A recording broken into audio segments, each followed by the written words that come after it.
So this idea that life is all about pleasure is a false reality. So Dan Bilzerian mentioned it. He said, when you become extremely rich, first time you eat a specific steak, right, it's a 10. The next time you eat it, it's a 7. And then the next time you eat it, it's a 6, right? All these pleasures, when you were broke, if I brought you to spend $200 in a dinner, you would trip ass. Now it's just like, whatever, here's the card, right? So there's some sort of desensitization to privilege. There's a desensitization to beautiful experiences.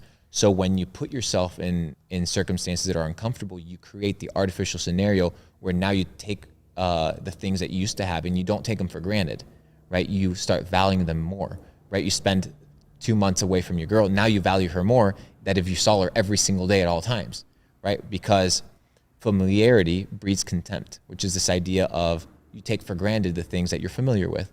So sometimes it's good to disconnect yourself from the privilege, from the opportunities that make you weak. They make you soft, and put yourself in a situation where now you can reevaluate things, and it changes your worldview. So new data sets, new quests unlock abilities to perceive the world in different ways.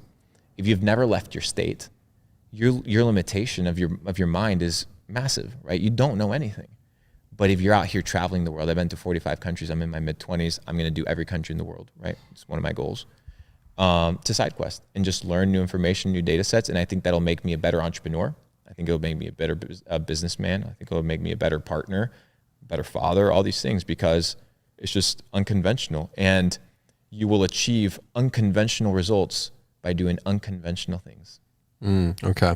I always say this as well, where you have to put yourself in a controlled suffering, because then you can appreciate the normal things and the beautiful things in life more. But like you said, you get used to it. It's like there's an effect called like the Dahmer effect, or like the Dop something effect, where over time you get used to it. So like the Lambo is cool, but over time you'll get used to it, and then it's just a car.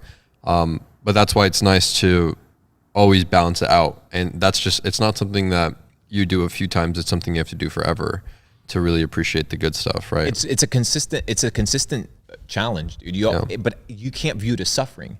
You have to view it as training, because people think that life is all about pleasure and about being happy. Who told you that life was about happiness? Who lied to you? Yeah. Life isn't about happiness. Life is about life, about experiencing life. You're supposed to enjoy and learn and train through suffering the same way that you do from pleasure, right? Because now you realize that suffering is part of life. It's undeniably a part of life. So you enjoy it. That's why Paul says, bear all things with joy. Why? What's the perspective of bearing all things with joy? So that you view them, right, as training to develop yourself. So you embrace it. You embrace the tribulations. You embrace the trial.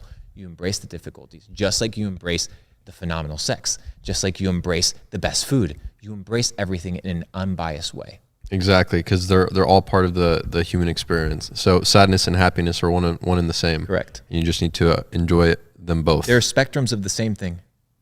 So people are always trying to avoid one, and that's just throwing them way out of balance, causing them an unhappiness and unbalance. The life will balance you out, and it's what I mentioned to you. This idea of the law of opposites, right? And it's this idea that for any positive energy, there will be an equal proportion negative energy. So if you are doing phenomenal things in life, right? For example, you look at Cristiano Ronaldo, right? Cristiano Ronaldo has a phenomenal year in soccer, but then his child dies, right? So energy goes positive and negative in both scenarios. And I think you need to embrace pain.